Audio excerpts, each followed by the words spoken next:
राधे राधे दोस्तों, जय श्री कृष्णा। स्वागत है आपका हमारे चैनल पर। चलिए आज जया एकादशी की व्रत कथा सुनते हैं। वैसे तो प्रत्येक मास के में 2 बार आने वाली एकादशी तिथि परम भगवान श्री हरि विष्णु को अति प्रिय है। यह एक ऐसा दिन है जिस दिन का व्रत पालन करने से मनुष्य की अपनी समस्त मनोकामनाएं पूर्ण हो जाती हैं और वह जीवन के अंत में परम धाम भगवान श्री विष्णु के चरणों को प्राप्त करता है। माघ मास के शुक्ल पक्ष में आती है एक ऐसे विशेष एकादशी जिसका नाम है भैमी एकादशी। इस एकादशी को जया एकादशी के नाम से भी जाना जाता है और इस बार यह जया एकादशी पड़ रही है 8 फरवरी 2025 दिन शनिवार। इस बार की एकादशी के दिन प्रातः का जो ब्रह्म मुहूर्त है उसका समय है 5:37 पर और सूर्योदय होगा 7:01 पर।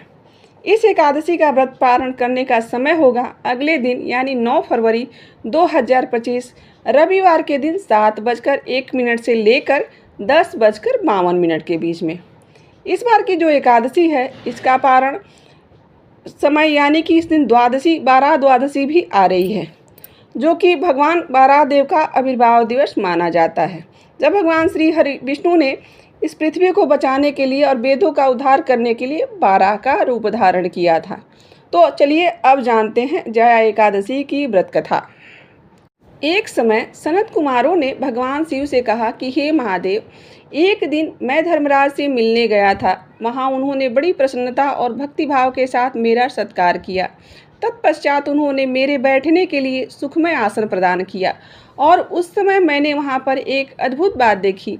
एक पुरुष सोने के विमान पर बैठकर वहां पर आया और उसे देखकर धर्मराज अत्यंत वेग से अपने आसन से उठ गए। उन्होंने आगंतुक का दाहिना हाथ पकड़कर उन्होंने अर्ध आदि के द्वारा उनका पूर्ण सत्कार किया और इसके बाद धर्मराज इस प्रकार कहने लगे, धर्म के दृष्टया महापुरुष आपका स्वागत है। मैं आपके दर्शन के से अत्यंत प्रसन्न हुआ हूँ। मेरे पास बैठिए और मुझे कृपा कुछ ज्ञान की बातें बताइए। तत्पश्चात आप उस धाम में चले जाइए जहाँ श्री ब्रह्मा जी विराजमान हैं।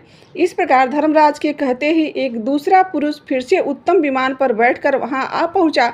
धर्मराज ने विनीत भाव से उनका भी आदर सत्कार किया, उनका पूजन किया और जिस प्रकार से पहले आए हुए पुरुष से सांत्वना पूर्वक वार्तालाप कर रहे थे, उसी प्रकार उन्होंने नए आए अतिथि के साथ भी यही किया। यह देखकर मुझे बड़ा आश्चर्य हुआ। मैंने धर्मराज से पूछा कि हे धर्मराज, इन्होंने ऐसा कौन सा कर्म किया है जिससे कारण आप इनके ऊपर इतने संतुष्ट हुए? इन दोनों पुरुषों के द्वारा ऐसा कौन सा कर्म किया गया है जिसका ऐसा उत्तम पुण्य फल इन्हें प्राप्त हुआ है? आप सर्वज्ञ हैं, कृपया बताइए किस कर्म के प्रभाव से उन्हें दिव्य फलों की प्राप्ति हुई है? मेरी यह बात सुनकर धर्मराज ने कहा कि हे महात्मन, इन दोनों का किया हुआ कर्म अब मैं आपको सुनाता हूँ। पृथ्वी पर वैदेश नाम के एक विख्यात नगर है। वहाँ धरापाल नाम के एक प्रसिद्ध राजा हो गए थे। उन्होंने भगवान विष्णु का मंदिर बनवाया और उनके अर्ज विग्रह की स्थापना कराई। इस नगर में जितने भी लोग रहते थे उन सब ने भगवान के दर्शन करने के लिए आदेश किया। महाराज ने गांव के अंदर बना हुआ यह सुंदर विष्णु मंदिर लोगों को अचानक ही ठसाठस भर गया। लोग इतने इकट्ठा हो गए। तब राजा ने सबसे पहले ब्राह्मण इत्यादि का पूजन किया। इसके बाद महाबुद्धिमान उस राजा ने इतिहास और पुराणों के ज्ञाता एक श्रेष्ठ ब्राह्मण देव को, जो कि विद्या में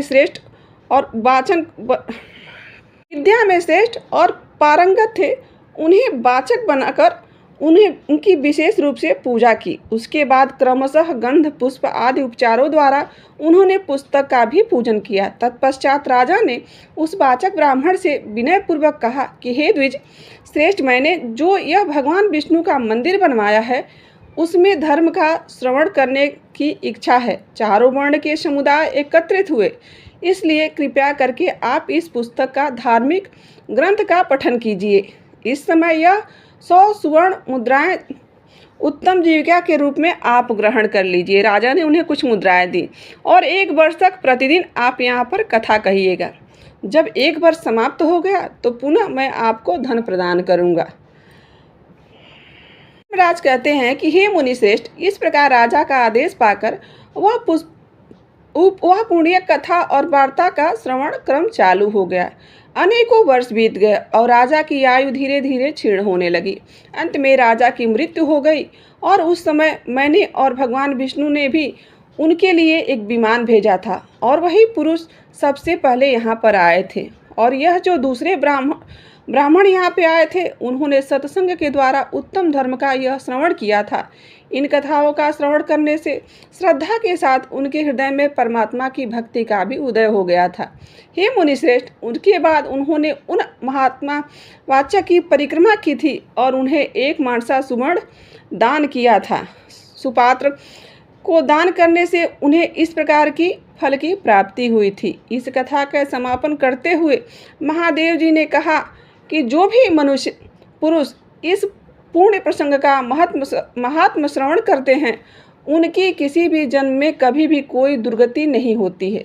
वे जीवन के अंत में भगवान के परम धाम को प्राप्त करते हैं। के दिन परम भगवान श्री हरि विष्णु की दिव्य कथाओं का निरंतर श्रवण करते रहना चाहिए, उनका कीर्तन करना चाहिए।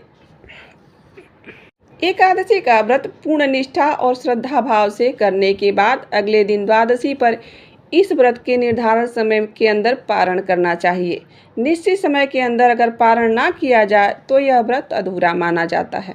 और पारण करने से पूर्व किसी भी सुयोग्य ब्राह्मण को या वैष्णव को अपनी क्षमता अनुसार कुछ न कुछ दान अवश्य ही करना चाहिए।